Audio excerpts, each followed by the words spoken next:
Xoş gördük sizləri. Bugün düz bağırsağın çatın və babasilin fərqi haqqında danışmaq istəyərdim.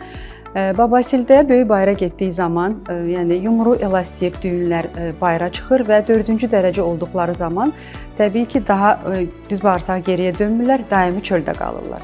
Düz bağırsağın çatın əlaməti isə şiddətli göynəmə, ağrı, spazm və bəzən qanaxmadır. Hətta ağrılar o qədər şiddətli olur ki, pasiyent artıq yeməkdən çəkinir, imtina edir ki, yenidən böyük bayıra gedib o ağrılarla üzləşməsin.